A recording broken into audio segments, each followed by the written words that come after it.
सो भाई बोर्ड्स का एग्ज़ाम आने वाले हैं एंड मैं यार क्या बताऊँ, इतने बच्चे परेशान, इतने लोग परेशान हैं, मेरे भाई बहन इतने परेशान हैं कि करें क्या। अब क्या करें। लाइक बोर्ड एग्ज़ाम आ गया, हम जेईई की प्रिपरेशन कर रहे थे, हमारी बोर्ड्स की तैयारी ठीक से नहीं है, और जो नीट की प्रिपरेशन कर रहे थे भाई, हमारी बोर्ड की तैयारी। भाई देखो, अब पेरेंट्स और फैमिली मेम्बर्स सब कोई रिज़ल्ट देखेंगे, वो रिज़ल्ट देखते हैं सिर्फ, वो ये नहीं देखेंगे कि जो मेरा रिलेटिव है वो नीट की तैयारी कर रहा है, जेईई की तैयारी कर रहा है कि नहीं। उसको बोर्ड्स में भी मार्क्स चाहिए कि तुम बेटा हर जगह अच्छा करो। और वो फिर क्या बोलेंगे पता है कि तुम भाई जेईई की नीट की तैयारी कर रहे थे तो तुम क्या बोर्ड्स की तैयारी नहीं कर सकते, मतलब बोर्ड्स तुम क्रैक नहीं कर सकते इजीली क्या।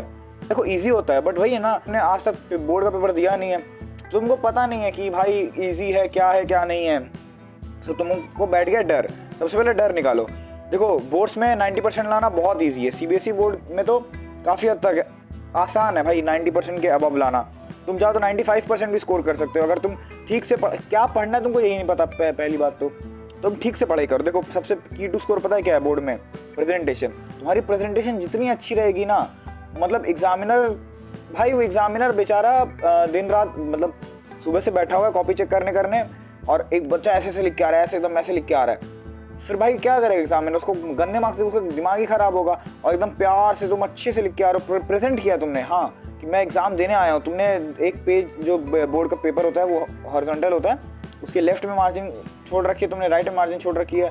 यहाँ मार्क्स दे सकता है, यहाँ कॉपी फोल्ड हो जाती है तो दिखाई नहीं देती यहाँ पे क्या लिखा हुआ है, बच्चा यहाँ लिख के आता है करते हैं। भाई यहाँ से क्यों लिख रहे हो? तुम्हारे पास कॉपी है इतनी बड़ी, तुम यहाँ लिखो ना, क्या दिक्कत है तुमको? नहीं, हमको तो एकदम कौन है, हमको पेज बचाने हैं भाई। मदर अर्थ को बचाने का ठेका हमने इस एक पेज से ले रखा है यार। नहीं भाई देखो, माना अच्छी बात है पेज बचाना, पर तुम घर में जो पेज वेस्ट करते हो उसको बचाओ ना।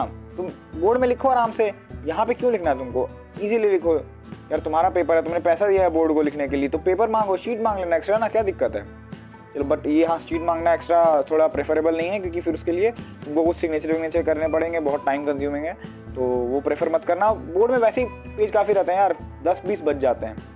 चलो पहले हो गया प्रेजेंटेशन, ठीक है, अच्छे से प्रेजेंट करना है। नेक्स्ट आ गया की पॉइंट्स करना। अंडरलाइन करने क्या आ रहा है? अंडरलाइन। अब तुमने आंसर लिखा है 4 लाइन का, 1 2 3 4 5 6 लाइन का एक आंसर लिखा है, टीचर पढ़ने जाएगा क्या? तो वो 6 लाइन कितनों की 6 लाइन पढ़े? तो कैसे? देखो ये कीवर्ड मैंने इसको मार्क कर दिया, ये कीवर्ड मैंने इसको मार्क कर दिया, ये मैंने मार्क कर दिया, बस टीचर ने देखा ये कीवर्ड है, ये कीवर्ड है, ये कीवर्ड है, वाह बच्चा वेरी गुड, फुल मार्क्स दे दिए तुमको। भाई ऐसे ही होता है भाई, ऐसे ही मार्क्स स्कोर करे जाते हैं। मार्क्स स्कोर करना एक कला है। मार्क्स स्कोर करना कोई ये नहीं है कि जो सबसे बेस्ट पढ़ेगा उसी को सबसे अच्छे मार्क्स आएंगे, ऐसा नहीं है, ठीक है। तो ये 2 पॉइंट अच्छे से ध्यान रखना, क्या प्रेजेंटेशन ठीक से करनी है और की पॉइंट्स मार्क करके आने हैं। नेक्स्ट भाई पढ़ें कैसे? अब यार मेन दिक्कत हमारी अब आ रही है, पढ़ें कैसे? देखो सबसे पहले तो तुमको सिलेबस जानना होगा। तुम में से आधे इतने बच्चे ऐसे हैं जिनको सिलेबस नहीं पता है कि मेरा सिलेबस क्या है। भाई जब तक सिलेबस नहीं पता होगा तुम पढ़ोगे क्या? स्टार्ट कहाँ से करोगे? और बिना सिलेबस जाने पढ़ने लग जाओगे, भाई खत्म ही नहीं होके दे रहा यार। तुमको पढ़ना ही नहीं था ना, वो तुम्हारा इतना सिलेबस ही नहीं है। तो ये मैं आगे बताता हूँ कि तुमको क्या पढ़ना है, कैसे पढ़ना है, ठीक है। विच चैप्टर टू डू फर्स्ट, ये वाली चीज़ हम अभी डिस्कस करने वाले हैं। और हाँ, ओनली एनसीईआरटी। देखो भाई एनसीईआरटी हमारी होली बुक है एनसीईआरटी, तुम एनसीईआरटी को मिस कर ही नहीं सकते। ये तो भाई तुम मुझसे रेड से मार्क करवा लो, एनसीईआरटी मिस नहीं करनी है। कि फिजिक्स में हमें क्या क्या पढ़ना है। देखो फिजिक्स में क्या है भाई, फिजिक्स ना बहुत स्कोरिंग सब्जेक्ट है, इसमें न्यूमेरिकल्स भी आते हैं और थ्योरी भी आती है। थ्योरी तुमको आती है, अच्छे से थ्योरी लिख के आओगे, 2 न्यूमेरिकल बना दोगे, तुम्हारे मार्क्स पक्के हैं। भाई न्यूमेरिकल 2 ही आएंगे, 2 से 3 से जाएंगे, ज़्यादा उसकी टेंशन मत लो, ठीक है। थ्योरी अच्छे से करके जाओ। फिजिक्स में ज़्यादा मार्क्स थ्योरी के हैं, न्यूमेरिकल नहीं है, सिर्फ वो मैथ्स नहीं है, वो फिजिक्स है, उसमें थ्योरी भी पूछी जाएगी। देखो ड्यूअल नेचर जो है ये बहुत ईजी चैप्टर है, ड्यूअल नेचर ऑफ लाइट बहुत ईजी चैप्टर है ये, और एटॉमिक न्यूक्लियर, ये 2 चैप्टर मिला के तुम्हारे 12 मार्क्स आ गए। तो भाई ये 12 मार्क्स पक्के कर लेना है, क्योंकि ये 2 चैप्टर बहुत ईजी है। एटम एंड न्यूक्लियर और ड्यूअल नेचर, ये दोनों करके जाओ। इसकी 1 शॉट देख लेना, एंड जो प्रीवियस ईयर है वो एकदम याद से करके जाना। दोनों के प्रीवियस ईयर तो आखिर सबके करना है, सैम्पल पेपर कितने करना है कितना नहीं वो मैं तुमको वीडियो के एंड में बता रहा हूँ। तो ध्यान से पूरी वीडियो देखना, और वीडियो एक बार लाइक कर देना और सब्सक्राइब भी कर देना चैनल को, क्योंकि भाई बोर्ड्स के बाद भूल मत जाना भाई को, ठीक है। तो next is electronic devices. Electronic device बहुत छोटा चैप्टर है, ये तुम रीडिंग कर लोगे ना तो ये हो जाएगा। इसी सिर्फ रीडिंग करनी पड़ेगी, उसमें तुमको 7 मार्क्स मिल जाएंगे। 7 मार्क्स के लिए रीडिंग बहुत सही है। Next EM waves, electromagnetic waves बहुत छोटा चैप्टर है, बहुत ही चैप्टर है। अच्छा ऑप्टिक्स जो है, ऑप्टिक्स मैं कहूँगा तुम बाद में करना, क्योंकि ऑप्टिक्स थोड़ा कॉम्प्लिकेटेड हो जाएगा। इसके 3-4 फार्मूला होते हैं, फार्मूला तो याद हो जाएंगे, बट उनको लगाना कैसे कहाँ पे वो दिक्कत करता है इसमें। तो ऑप्टिक्स को तुम थोड़ा वेट करके कर लो। उससे पहले मैं तो कहूँगा तुमको EMI और AC कर लो। इलेक्ट्रोस्टैटिक्स लंबा चैप्टर हो जाएगा तो इसको लास्ट में करना है, ट्राई करना एंड सॉल्व करना बहुत ज़रूरी है भाई, पहले बोल दिया। और NCERT तो तुम्हारी बाइबल टाइप जो मैंने कही ग्रंथ हो जाएगा। NCERT को अच्छे से मतलब पढ़ना। आप देखो NCERT रीडिंग करने का तो पास टाइम नहीं है, तुम NCERT से क्वेश्चंस लिख सकते हो। NCERT एग्जाम्पलर जो है बहुत इंपॉर्टेंट होते हैं वो देख सकते हो, उनको सॉल्व करो इन वन शॉट वीडियो से लेक्चर कर लेना। और इसके कौन से चैनल से करने हैं वन शॉट सारे, या फिर क्या क्या कौन से चैनल से करना है वो सब मैंने वीडियो के एंड में बताया हुआ है। इन केमिस्ट्री में सबसे मेन है ये chapters, solution, chemical kinetics, electrochemistry. इनका सबसे हाईएस्ट वेटेज है, मैं मार्क्स देखना भूल गया। सो ठीक है, ये 3 चैप्टर पहले करना। फिजिकल है, एक तो ईजी हो जाएगी। इसमें से केमिकल काइनेटिक्स और इलेक्ट्रोकेमिस्ट्री बहुत ही, सॉल्यूशन तो सबसे ईजी है। इन दोनों, इलेक्ट्रोकेमिस्ट्री थोड़ा लेंदी चैप्टर है बट बहुत ईजी है, हो जाएगा। अच्छा, DNF ब्लॉक, मेरे टाइम DNF ब्लॉक मैंने किया था भाई, बहुत ईजी लगा था मेरे को। इसमें सबसे छोटा ब्लॉक केमिस्ट्री का चैप्टर है, DNF ब्लॉक कर लेना। और कोऑर्डिनेशन थोड़ा लंबा पड़ सकता है तो इसको लिखना। इसके लिए 6 घंटे का वन शॉट मत करना। ये 6-7 घंटे का वन शॉट तुम देख के जाओगे, तुम टाइम वेस्ट कर दोगे, तुमसे बनेगा नहीं। तुम इसके लिए क्या करना, तुम इसके लिए खुद रीड करना। मैंने पहले बता दिया, NCERT रीड करना, और NCERT को एक्सप्लेन करने वाली कोई वीडियो होगी वो देखना, या फिर 3 घंटे का वीडियो वन शॉट देख सकते हो। ये जितना इसमें बताएंगे ना भाई उतना ही इसमें बताएंगे। तुम ये 6 घंटे देख के अपना टाइम वेस्ट करोगे सिर्फ, मैंने भी किया था। तो तुम मत करना, सिर्फ 2 से 3 या मैक्सिमम 4 घंटे का देखना भाई। 7-8 घंटे वाला तो बिल्कुल भी नहीं देखना तुमको, तुम्हारा टाइम कम है, टाइम तुमको बचाना है। देन ऑर्गेनिक में आ जाते हैं। ऑर्गेनिक में हेलो एल्कीन, हेलो एल्कीन, ये थोड़ा ईजी चैप्टर है। Alcohol phenol ether, alcohol phenol ether में अल्फा बीटा अनसैचुरेटेड बनाना आता है, वो देख लेना। अल्फा बीटा वाला जहाँ है वो इंपॉर्टेंट है, वो देख लेना। Added ketone and carboxylic acid, ये बहुत लंबा चैप्टर है और भाई करना पड़ेगा, तो इसका वन शॉट देख लेना है, कुछ 2 से 3 घंटे का सिर्फ, ज़्यादा नहीं। एंड रिएक्शन सब अच्छे से देख के जाना। एमाइंस बहुत ईजी चैप्टर है, एमाइंस में देखना। एमाइंस में मैं बता दूँ कि इन प्रेजेंस ऑफ H2O और इन एब्सेंस ऑफ H2O क्या रिएक्टिविटी रहती है, क्या एसिडिटी रहती है।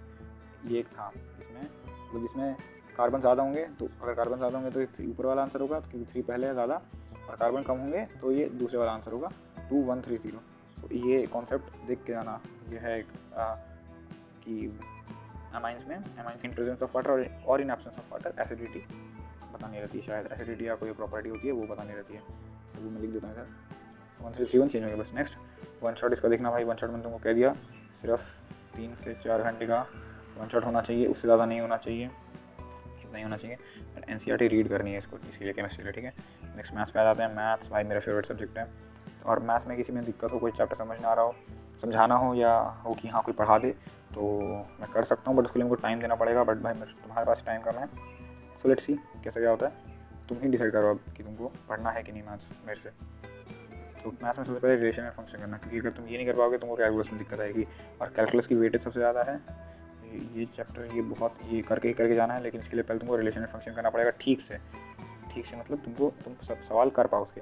Vector and 3D individual chapter, मतलब 2 चैप्टर हैं ये बहुत ईजी चैप्टर है, ये करके जाना है। ये भाई अच्छे खासे मार्क्स आएंगे इससे। LP पे एक छोटा सा चैप्टर है, फिर इसको करना है, इस पर स्टार नहीं लगाऊंगा मैं क्योंकि इतना इंपॉर्टेंट चैप्टर नहीं है। लेकिन कैलकुलस बहुत इंपॉर्टेंट है, इसी मैंने स्टार लगाया हुआ है क्योंकि इसका वेटेज बहुत ज़्यादा है। बट रिलेशन फंक्शन की बात करना, तो रिलेशन फंक्शन ट्राई करना तुम 1 दिन में कंप्लीट कर लो। कैलकुलस में तुमको थोड़ा टाइम लग सकता है, 2 से 3 दिन लग सकते हैं, तो उसके हिसाब से तुम देख लेना।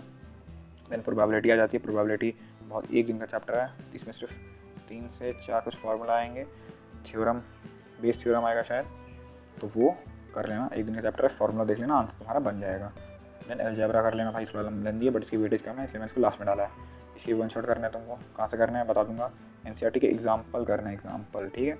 एग्जाम्पल और NCERT को जो क्वेश्चन होते हैं ना वो क्वेश्चन लगाना है तुमको, और सैम्पल पेपर सबके करना है, कितने करने हैं वो भी बता रहा हूँ अभी, रुको जस्ट। देन आ जाओ तो इंग्लिश भाई बहुत ईजी, रीडिंग एंड राइटिंग 2 में इंग्लिश डिवाइड होता है, पढ़ो और लिखो।